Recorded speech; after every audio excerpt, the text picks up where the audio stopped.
माननीय राज्यपाल महोदय, बिहार विधानमंडल के दोनों सदनों के माननीय सदस्यगण यहाँ एकत्रित हैं। अतएव आपसे अनुरोध है कि कृपया अभिभाषण देने की कृपा की जाए।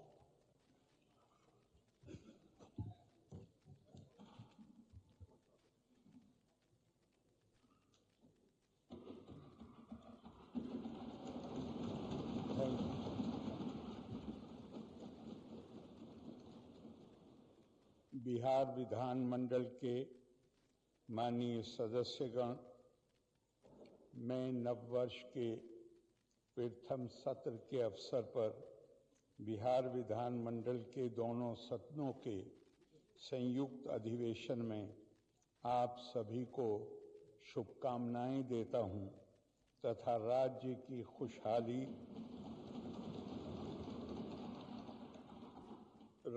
की खुशहाली एवं बहुआयामी विकास की कामना करता हूं।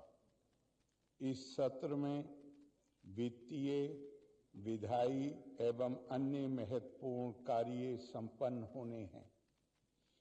मैं बिहार विधानमंडल के सभी माननीय सदस्यों से बिहार के विकास के लिए रचनात्मक भूमिका अदा करने की अपेक्षा करता हूं। मुझे विश्वास है कि बिहार विधानमंडल का ये बजट सत्र बिहार को विकसित बनाने एवं जन जन तक खुशहाली लाने में अपनी महत्वपूर्ण भूमिका निभाएगा। आपके बहुमूल्य सुझावों एवं सकारात्मक विमर्श से बिहार की प्रगति को बल मिलेगा। 24 नवंबर 2005 को नई सरकार बनने के पहले बहुत कम काम हो पाया था। इसके बाद राज्य के विकास के लिए तेजी से काम शुरू किया गया। अब राज्य में कानून का राज है तथा इसे बनाए रखना सरकार की सर्वोच्च प्राथमिकता रही है। सरकार द्वारा अपराध नियंत्रण एवं विधि व्यवस्था संधारण के लिए सभी आयामों पर योजनाबद्ध तरीके से काम किया गया है। पुलिस के लिए वाहन एवं अन्य आवश्यक संसाधन उपलब्ध कराए जा रहे हैं। 24 नवंबर 2005 को नई सरकार बनने से पहले बिहार में पुलिस बल की संख्या बहुत कम थी। वर्ष 2006 से कानून व्यवस्था को और बेहतर करने के लिए पुलिस बल की संख्या में लगातार बढ़ोतरी की गई।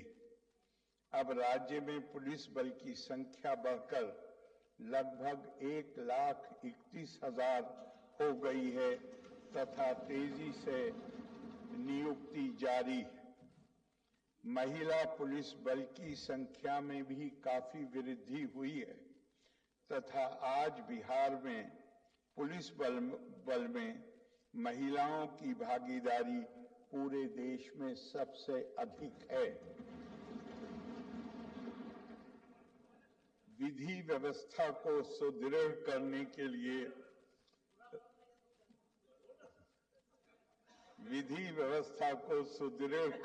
लिए राज्य में बड़ी संख्या में नए थानों की स्थापना की गई है।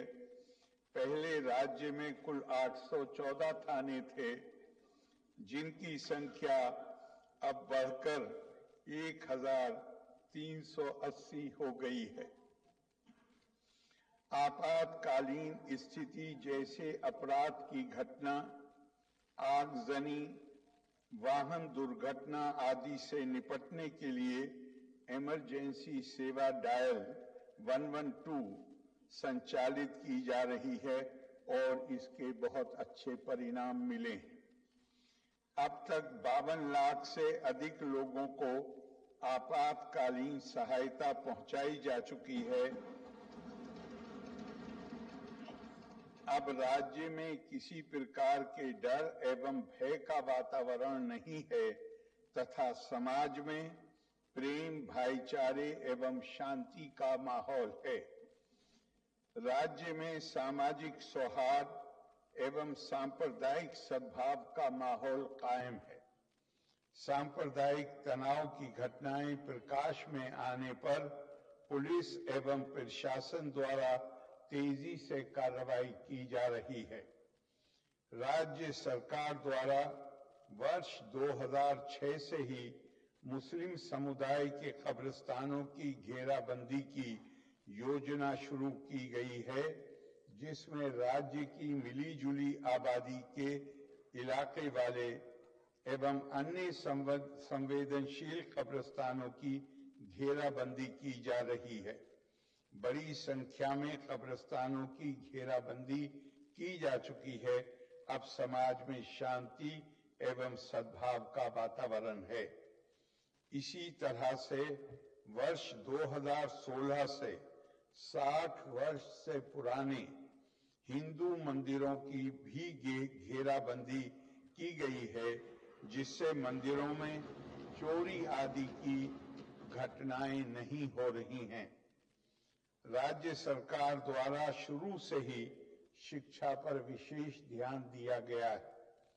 पहले बहुत कम स्कूल थे, इसको ध्यान में रखते हुए बड़ी संख्या में नए स्कूल खोले गए हैं। विद्यालयों में एक ओर जहां पोशाक, साइकिल, छात्रवृत्ति एवं अन्य कई योजनाएं लागू की गई हैं, वहीं दूसरी ओर विद्यालयों की आधारभूत संरचना को मजबूत किया गया है। बालिका शिक्षा पर विशेष ध्यान दिया गया है तथा हर पंचायत में उच्च माध्यमिक विद्यालय खोले गए हैं। पहले शिक्षकों की काफी कमी थी। वर्ष 2006 से स्थानीय निकायों के माध्यम से 3,68,000 शिक्षकों का नियोजन किया गया। वर्ष 2023 से बिहार लोक सेवा आयोग द्वारा 2,58,000 सरकारी शिक्षकों की बहाली की गई है। इनमें से 28,976 नियोजित शिक्षक बीपीएससी के माध्यम से सरकारी शिक्षक बन गए। फिर सरकार ने तय किया कि नियोजित शिक्षकों को बीपीएससी की परीक्षा देने की जरूरत नहीं है। उन्हें मामूली सी परीक्षा लेकर सरकारी शिक्षक बनाया जाए। इसके लिए उन्हें 5 मौके तय किए गए। अब तक 4 परीक्षाओं का आयोजन हो चुका है, जिसमें 2,66,000 नियोजित शिक्षक पास हो गए हैं। अब केवल 73,000 शिक्षक शेष बचे हैं, जिन्हें एक मौका और दिया जाएगा। अब कुल मिलाकर सरकारी शिक्षकों की संख्या 5,24,000 हो गई है। नवंबर 2005 में नई सरकार बनने के बाद राज्य में स्वास्थ्य व्यवस्था पर विशेष ध्यान देते हुए इसमें व्यापक सुधार किया गया है। इससे पहले स्वास्थ्य व्यवस्था ठीक नहीं थी। प्राथमिक स्वास्थ्य केंद्र में इलाज कराने के लिए प्रति माह औसतन 39 मरीज ही आते थे, लेकिन अब स्वास्थ्य व्यवस्था में सुधार किया गया है तथा प्राथमिक स्वास्थ्य केंद्रों में हर महीने औसतन 11,600 मरीज आते हैं। राज्य में बहुत पहले से ही केवल 6 सरकारी मेडिकल कॉलेज एवं अस्पताल थे, जबकि आज 12 सरकारी मेडिकल कॉलेज एवं अस्पताल कार्यरत हैं एवं शेष सभी 27 जिलों में नए मेडिकल कॉलेज बनाए जा रहे हैं, जिन्हें शीघ्र पूरा कर लिया जाएगा। साथ ही पटना मेडिकल कॉलेज एवं अस्पताल को 5,400 बेड तथा अन्य 5 पुराने मेडिकल कॉलेजों को 2,500 बेड के अस्पताल के रूप में बनाया जा रहा है। पटना के इंदिरा गांधी आयुर्विज्ञान संस्थान को 3,000 बेड के अस्पताल के रूप में विकसित किया जा रहा है। अब हर जिले में इंजीनियरिंग एवं पॉलिटेक्निक की पढ़ाई शुरू हो रही है। राज्य में अनेक संस्थानों की स्थापना की गई है, जिसमें कई राष्ट्रीय स्तर के संस्थान शामिल हैं। राज्य में बड़ी संख्या में सड़कों तथा पुल पुलियों का निर्माण कराया गया है। राज्य के सुदूर क्षेत्रों से 6 घंटे में राजधानी पटना पहुंचने का लक्ष्य वर्ष 2016 में ही पूरा कर लिया गया था। अब राज्य में बड़े पैमाने पर नई सड़कों, पुल पुलियों, रेल ओवरब्रिज, एलिवेटेड रोड एवं बाईपास का निर्माण तथा पुरानी सड़कों का चौड़ीकरण किया गया है, जिससे लगभग 5 घंटे में सबसे दूर वाले क्षेत्र से राजधानी पटना पहुंचना संभव हुआ है। इसे और बेहतर करने का प्रयास जारी है। अब राज्य में कई नए एक्सप्रेसवे का निर्माण भी किया जा रहा है। इससे राज्य के सुदूर क्षेत्रों से राजधानी पटना पहुंचने में और कम समय लगेगा। साथ ही प्रखंड मुख्यालयों को जोड़ने वाली सड़कों का चौड़ीकरण किया जाएगा। सरकार द्वारा महिला सशक्तिकरण पर विशेष जोर दिया गया है। वर्ष 2006 में पंचायती राज संस्थाओं एवं वर्ष 2007 में नगर निकायों में महिलाओं का 50% आरक्षण कर दिया गया है। इन संस्थाओं के अब तक 4 बार चुनाव हो चुके हैं। वर्ष 2013 से पुलिस में महिलाओं के लिए 35% आरक्षण दिया गया तथा वर्ष 2016 से महिलाओं को सभी नौकरियों में 35% का आरक्षण दिया जा रहा है।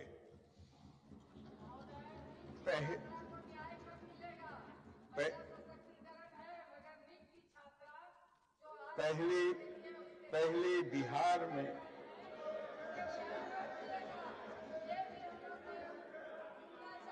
बिहार में स्वयं सहायता समूहों की संख्या काफी कम थी। वर्ष 2006 में विश्व बैंक से कर्ज लेकर राज्य में स्वयं सहायता समूहों का गठन किया गया, जिसे जीविका नाम दिया गया। अब स्वयं सहायता समूहों की संख्या लगभग 11 लाख हो गई है, जिसमें जीविका दीदियों की संख्या 1,40,00,000 हो गई है। पहले शहरी क्षेत्रों में स्वयं सहायता समूहों की स्थिति ठीक नहीं थी, इसलिए इस पर ध्यान दिया गया तथा वर्ष 2024 से शहरी क्षेत्रों में भी स्वयं सहायता समूहों का गठन हो रहा है तथा इनकी संख्या 41,000 से भी अधिक हो गई है। इनमें 4,34,000 से भी अधिक जीविका दीदियां हैं। ये काम तेजी से जारी है।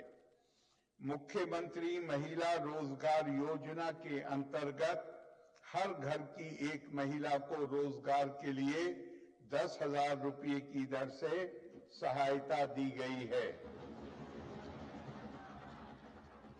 जिन महिलाओं का रोजगार अच्छा चलेगा, उन्हें 2 लाख रुपये तक की अतिरिक्त सहायता भी दी जाएगी।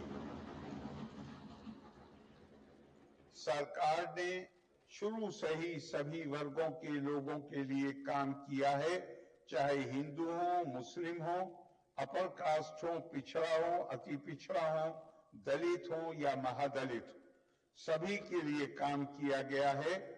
वंचित वर्गों के लोगों के विकास पर विशेष ध्यान दिया गया है तथा इन्हें मुख्य धारा में जोड़ने के लिए विशेष योजनाएं चलाई गई। पहले सभी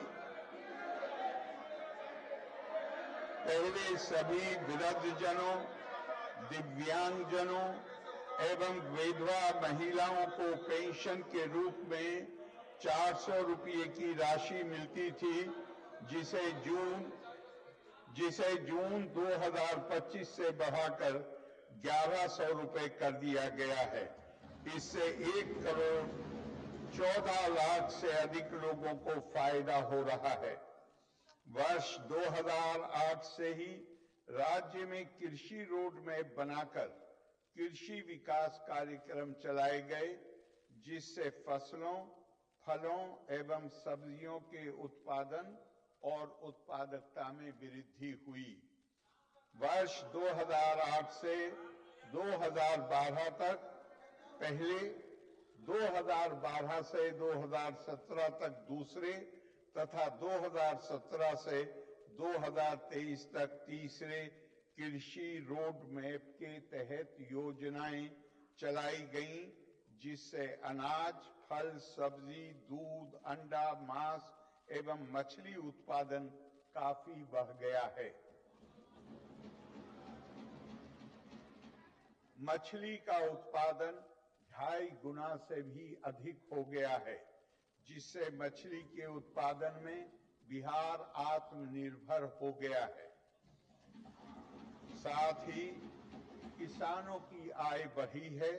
वर्तमान में चौथे कृषि रोड मैप वर्ष 2024 से 2029 के तहत योजनाओं पर तेजी से काम हो रहा है। वर्ष 2015 में 7 निश्चय के तहत हर घर तक बिजली, हर घर नल का जल, हर घर शौचालय तथा टोलों को पक्की सड़कों से जोड़ने का काम शुरू किया गया और ये सभी काम अब पूरे हो चुके हैं। वर्ष 2018 में ही हर घर बिजली पहुंचा दी गई। अब लगभग सभी सरकार द्वारा शुरू से ही बहुत सस्ती दर पर बिजली दी गई। अब लगभग सभी घरेलू उपभोक्ताओं को बिजली मुफ्त दी जा रही है। सरकार की तरफ से इच्छुक लोगों के घरों पर सोलर पैनल भी लगाए जा रहे हैं। वर्ष 2020 से 7 निश्चय 2 के तहत सभी योजनाओं पर काम हुआ है, जिनमें ग्रामीण सोलर स्ट्रीट लाइट, हर खेत तक सिंचाई का पानी, टेलीमेडिसिन, मुख्यमंत्री बाल हृदय योजना जैसी योजनाएं शामिल हैं। इन योजनाओं के जो भी काम बचे हैं, उन्हें शीघ्र पूरा किया जाएगा। 7 निश्चय 2 के तहत ही युवाओं के लिए 10 लाख सरकारी नौकरी एवं 10 लाख रोजगार देना तय किया गया है।